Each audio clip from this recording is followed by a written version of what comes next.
বন্ধুরা, প্রতিদিনকার মতো আজও লক্ষ্মীপুরের রান্নাঘরে চলে এসেছি আরেকটা রেসিপি নিয়ে। পটল আলুর রসা করব। এই যে কড়াই বসিয়ে দিয়েছি, পটল কেটে নিয়েছি। এই যে পটলে নুন হলুদ মেখে রেখেছি, আলু কেটে নিয়েছি, মশলা করে নিয়েছি। এবার পটল ভাজতে দিয়ে দেবো।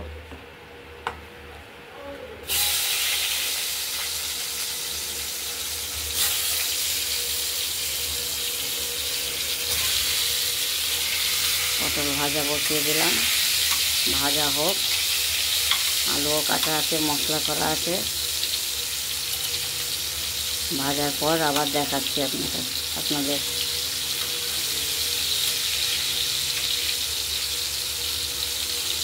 অন্য কাজের জন্য বাজারে যেতে পারিনি, আজ নিরামিষই করব।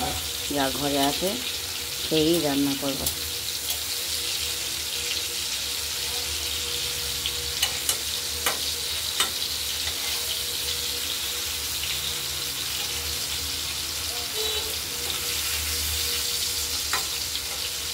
পটলটা ভাজা হচ্ছে, এবার ঢেকে দিই, কিছুক্ষণ ভাজা হোক, তারপর দেখাচ্ছি।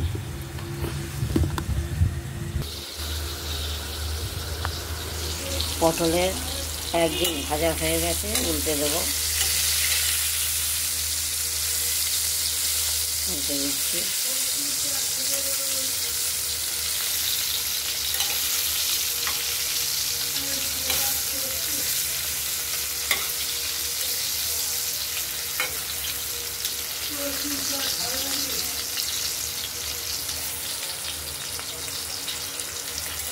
এক পিঠ হয়ে গেছে, আরেক পিঠ উল্টে দিলাম। আরেক পিঠ ভাজা হোক, তারপর নামিয়ে ফেলব।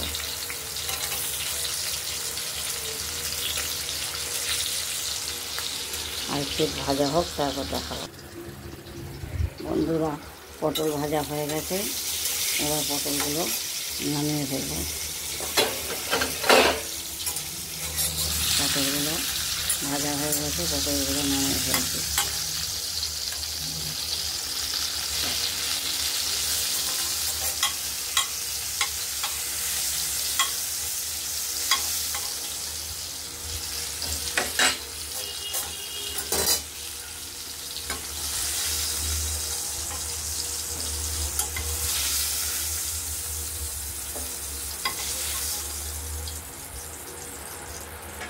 নামিয়ে ফেললাম।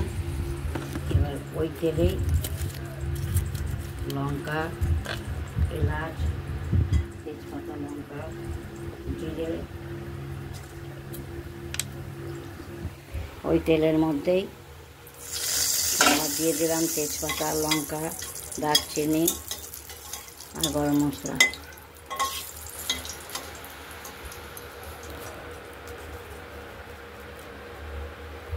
গরম মশলাও দিয়ে দিলাম। এবার আলুগুলো দিয়ে দেবো।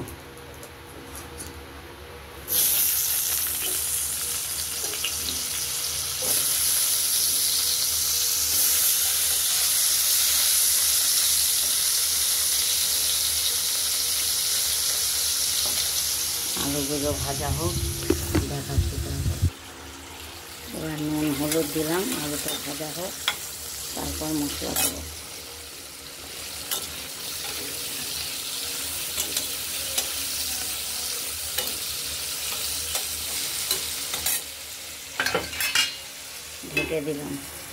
ঢেকে দিলাম, ভাজা হোক, তারপর মশলা দেবো যখন, তখন।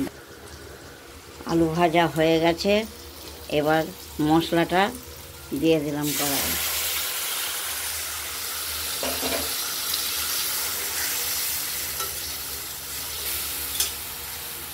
মশলাটা কষা হলে তারপর দেখাবো।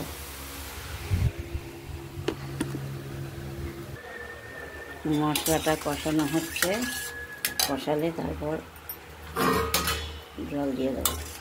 এখনো কষানো হয়নি, একটু কষবে। ঢেকে দিলাম।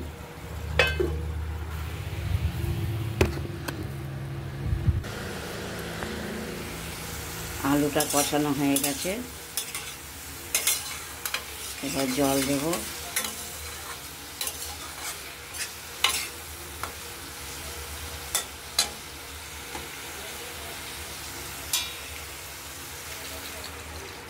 জল দিয়ে দিলাম। পটলও দিয়ে দিলাম। পটলও দিয়ে দিয়েছি। এবার পটলের থালার মধ্যে নুন হলুদ তেল লেগে থাকে, ওই ঝোল তুলেই আবার ওটা ঘুরিয়ে থালা থেকে দিয়ে দেবো।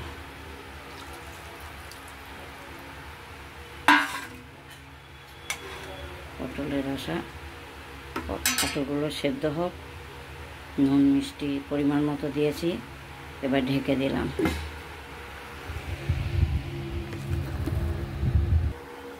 আলুর পটলের রসা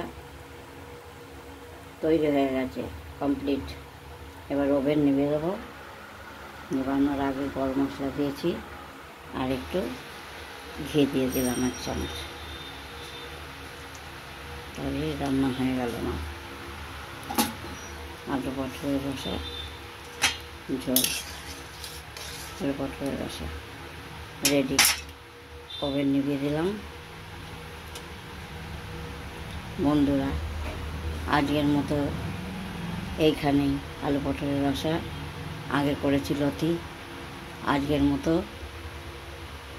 বন্ধুরা সুস্থ থাকবেন, ভালো থাকবেন। আজকের মতো এইখানেই শেষ করলাম। যদি রান্নাটা পছন্দ হয় সাবস্ক্রাইব করবেন, কমেন্ট করবেন, লাইক করবেন, পাশে বেলকনটি বাজিয়ে দেবেন। নতুন নতুন রেসিপি দেখাবো। আজকের মতো এখানেই শেষ। সুস্থ থাকবেন, ভালো থাকবেন, সুস্থ থাকবেন, ভালো থাকবেন। টাটা।